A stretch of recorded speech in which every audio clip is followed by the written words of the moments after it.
भारत की अस्मिता, गौरव और राष्ट्रीय स्वाभिमान के लिए विदेशी आक्रांताओं से संघर्ष की महान गाथा है। बर्बर आक्रांताओं ने भारत की आत्मा पर चोट करने और भारत का अपमान करने के लिए हमारी संस्कृति और आस्था के केंद्रों को ध्वस्त किया। सोमनाथ, काशी, मथुरा और अयोध्या के मंदिरों का तोड़ा जाना आज भी भारत की स्मृतियों में जीवित है।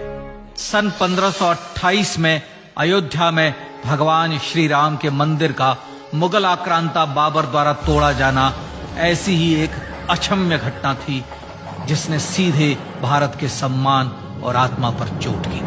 कारण साफ था, अयोध्या के श्री राम के मंदिर पर आक्रमण भारत की आत्मा पर आक्रमण था। जहां हर भारतीय के रोम रोम में राम बसते हैं, वह भारत यह अपमान कैसे सहता। राम मंदिर पर आक्रमण भारत को आहत कर गया था। विदेशी हमलावर अपनी बर्बरता दिखाते गए और भारत अपने आत्मगौरव को फिर से पाने के लिए संघर्ष करता रहा।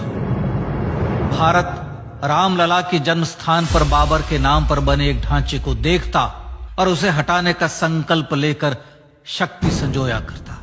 हिंदू समाज आत्मसम्मान के रण में डटा रहा और लगातार हमलावरों द्वारा बनाए गए बाबरी ढांचे को हटाने के लिए लड़ता रहा। सरयू कई बार रक्त से लाल हुई। कभी स्थानीय शासकों ने तो कभी साधु संतों और राम भक्तों ने राम जन्मभूमि की मुक्ति के लिए अपने प्राणों की आहुति दी। 74 बार युद्ध हुए। हम कुछ मोर्चे हारे, पर रण जीतने का संकल्प कभी कम नहीं हुआ। हिंदू समाज तलवारों से रक्त रंजित हुआ, पर उसने हार नहीं मानी। उसका संकल्प अजेय था। 15 अगस्त 1947 को देश की आजादी के साथ सैकड़ों सालों से चले आ रहे इस संघर्ष में नई ऊर्जा और एक नया मोड़ आया। अचानक 23 दिसंबर 1949 को बाबरी ढांचे में श्री राम लला प्रकट हुए। हजारों राम भक्त दर्शन के लिए उमड़ पड़े। तत्कालीन प्रधानमंत्री पंडित जवाहरलाल नेहरू ने उत्तर प्रदेश सरकार को श्री राम लला को विवादित ढांचे से हटाने का आदेश दिया।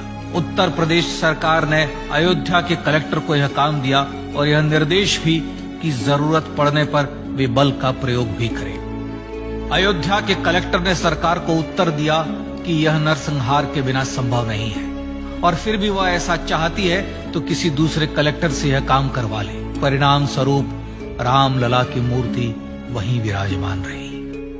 विवादित ढांचे को बंद कर दिया गया। केवल पुजारी को सेवा अर्चना के लिए भीतर जाने की अनुमति थी। फिर भी राम भक्त विवादित ढांचे के बाहर से प्रभु श्री राम की आराधना करते रहे। भारत के हिंदू समाज के लिए चुनौतियां और बढ़ गई। मामला अदालत में गया। विपक्षी दलों द्वारा अदालत में भगवान श्री राम के अस्तित्व पर सवाल उठाए गए। उनके अयोध्या में ही जन्म लेने का प्रमाण मांगा गया। भारत का जनमानस अब आहत हो उठा था। आजाद भारत में भी हिंदू समाज को अपनी आस्था और श्रद्धा के लिए संघर्ष करना पड़ रहा था। चुनौतियों के इस समय में सन 1984 में विज्ञान भवन दिल्ली में विश्व हिंदू परिषद ने धर्म संसद का आयोजन किया। इस संसद में देश भर के संतों ने राम जन्मभूमि की मुक्ति के लिए आह्वान किया और राम जन्मभूमि मुक्ति यज्ञ समिति का गठन किया। धर्म संसद ने राम जन्मभूमि की मुक्ति और वहां भगवान श्री राम के भव्य मंदिर बनाने के भारत के जनमानस के संकल्प को फिर से दोहराया। विश्व हिंदू परिषद के नेतृत्व में मंदिर निर्माण के लिए पूरे देश में अभूतपूर्व आंदोलन की शुरुआत हुई। श्री राम जन्मस्थली मुक्ति यज्ञ समिति के साथ देश भर में राम जानकी की रथ यात्राएं निकली। राम लीलाओं में राम कथा के माध्यम से भारत का आम जन फिर से जुटा। अब सबके मन में एक ही प्रण था, एक ही लक्ष्य था। अयोध्या में जन्मभूमि पर भगवान श्री राम के भव्य मंदिर का निर्माण।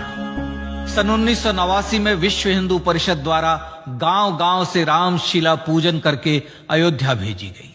2,75,000 गांवों से रामशिलाएं अयोध्या पहुंची। भव्य राम मंदिर के शिलान्यास का निर्णय हुआ। पूज्य संत महात्माओं और हिंदू समाज के अन्य प्रमुख नेताओं के निर्णय के अनुसार अनुसूचित जाति के प्रमुख नेता श्री कामेश्वर चौपाल ने 9 नवंबर 1989 को मंदिर निर्माण का पहला पत्थर रखा। राम जन्मभूमि पर मंदिर निर्माण के लक्ष्य की पूर्ति के लिए सन 1990 में सोमनाथ से अयोध्या के लिए श्री लाल कृष्ण आडवाणी ने रथ यात्रा की शुरुआत की। देश में जन भावनाओं का ज्वार उमड़ने लगा। श्री लाल कृष्ण आडवाणी के रथ यात्रा के साथ साथ मंदिर के लिए जन समर्थन बढ़ने लगा और छद्म सेकुलरवाद बेनकाब होने लगा। इस जन आंदोलन को रोकने की तमाम कोशिशें हुई पर सब व्यर्थ हुई। विश्व हिंदू परिषद ने देशवासियों से अयोध्या में जन्मभूमि पर मंदिर निर्माण के लिए 30 अक्टूबर और 1 नवंबर 1990 को कार सेवा का आह्वान किया। परिणाम स्वरूप लाखों राम भक्त कार सेवा के लिए देश के कोने कोने से अयोध्या आए। इससे देश की एकात्मता का विराट दर्शन हुआ। कार सेवकों को रोकने के लिए उत्तर प्रदेश के तत्कालीन मुख्यमंत्री श्री मुलायम सिंह यादव ने अयोध्या में परिंदे को भी पर न मारने देने की घोषणा की। स्थितियां गंभीर हो गई। अयोध्या से 100-100, 200 किलोमीटर दूर रेलगाड़ियां रोक दी गई। अयोध्या युद्ध भूमि बना दी गई। मार्ग बंद, रेल बंद, चप्पे चप्पे पर पुलिस। अयोध्या सैनिक छावनी में बदल गई। राम नाम पर ऐसी पाबंदी कि अर्थी ले जा रहे लोगों तक को रोका गया क्योंकि वे राम नाम सत्य कह रहे थे। लेकिन सैकड़ों किलोमीटर की यात्रा कर कार सेवक अयोध्या पहुंचने लगे। राम के गीत गाते, होठों पर हंसी और पांव में छाले लिए राम काज के लिए राम भक्त देश विदेश से अयोध्या पहुंच गए।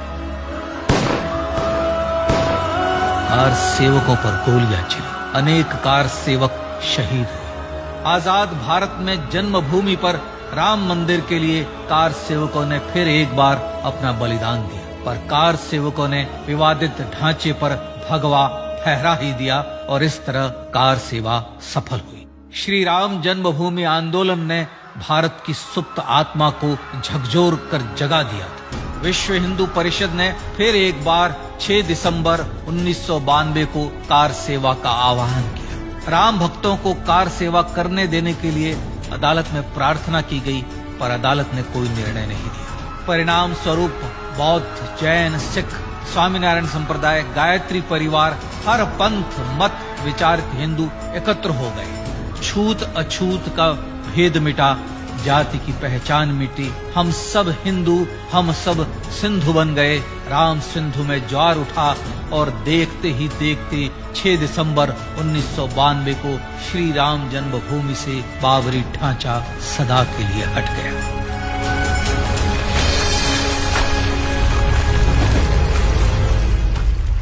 यह क्षण शौर्य, न्याय और सत्यमेव जयते का क्षण था।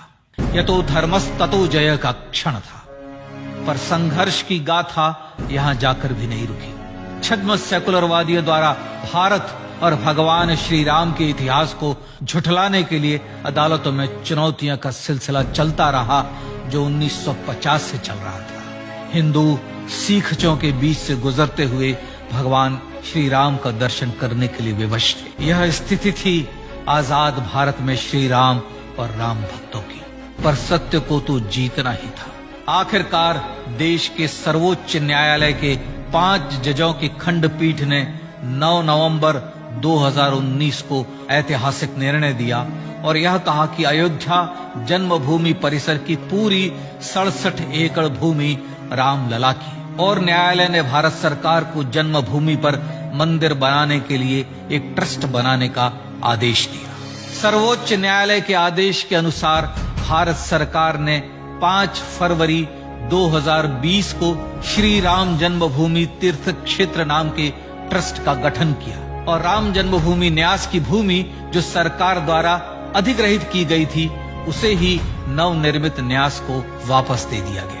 5 अगस्त 2020 को भारत के प्रधानमंत्री श्री नरेंद्र मोदी ने श्री राम जन्मभूमि तीर्थ क्षेत्र के अध्यक्ष पूज्य महंत नृत्य गोपाल दास, राष्ट्रीय स्वयंसेवक संघ के पूज्य सरसंघ चालक डॉक्टर मोहन भागवत एवं उत्तर प्रदेश के मुख्यमंत्री श्री योगी आदित्यनाथ की उपस्थिति में श्री राम जन्मभूमि पर भगवान श्री राम के भव्य मंदिर के लिए भूमि पूजन कर निर्माण कार्य का शुभारंभ किया। इस तरह लगभग 500 वर्षों से राम जन्मभूमि की मुक्ति के संघर्ष का पटाक्षेप हुआ। अपने आत्मसम्मान और राष्ट्रीय अस्मिता के लिए इतना लंबा संघर्ष विश्व के इतिहास में बेजोड़ है। श्री राम भारत की आत्मा, भारत की परिभाषा, हमारे राष्ट्रीय आदर्शों और जीवन मूल्यों के प्रतिनिधि मर्यादा पुरुषोत्तम हैं, जो हर हिंदू के होठों पर जन्म से मृत्यु तक रहे। बस यही हर हृदय में प्रार्थना होती है। राम भारतीय राष्ट्रीय स्वाभिमान और आसेतु हिमालय से समुद्र पर्यंत तक जन जन को एकात्मता के बंधन में बांधने वाले रक्षा सूत्र है। अयोध्या स्थित श्री राम जन्मभूमि पर बाबर का हमला वास्तव में भारत के स्वाभिमान और राष्ट्रीयता पर हमला था। प्रधानमंत्री श्री नरेंद्र मोदी द्वारा श्री राम जन्मभूमि पर राम मंदिर का पुनः निर्माण न केवल बाबरी मानसिकता का पराभव है, बल्कि संपन्न, सुखी, सुसंस्कृत, सर्वशक्ति संपन्न स्वराष्ट्र का सूर्योदय भी है। यह उस राम राज्य की दिशा में वह कदम है जिसकी अभिलाषा राज राजेंद्र चोल, कृष्णदेव राय, छत्रपति शिवाजी महाराज से लेकर महात्मा गांधी तक ने की थी। अयोध्या में जन्मभूमि पर भगवान श्री राम का मंदिर न सिर्फ राष्ट्रीय गौरव होगा, बल्कि वह श्री राम के आदर्शों का राष्ट्र मंदिर होगा। अब वह महान संकल्प पूरा होने जा रहा है। आइए इस राम यज्ञ, राष्ट्र यज्ञ में जिन ज्ञात और अज्ञात भारतीयों ने अपनी आत्माहुति दी है, उनका पुण्य स्मरण कर उन्हें श्रद्धांजलि दी।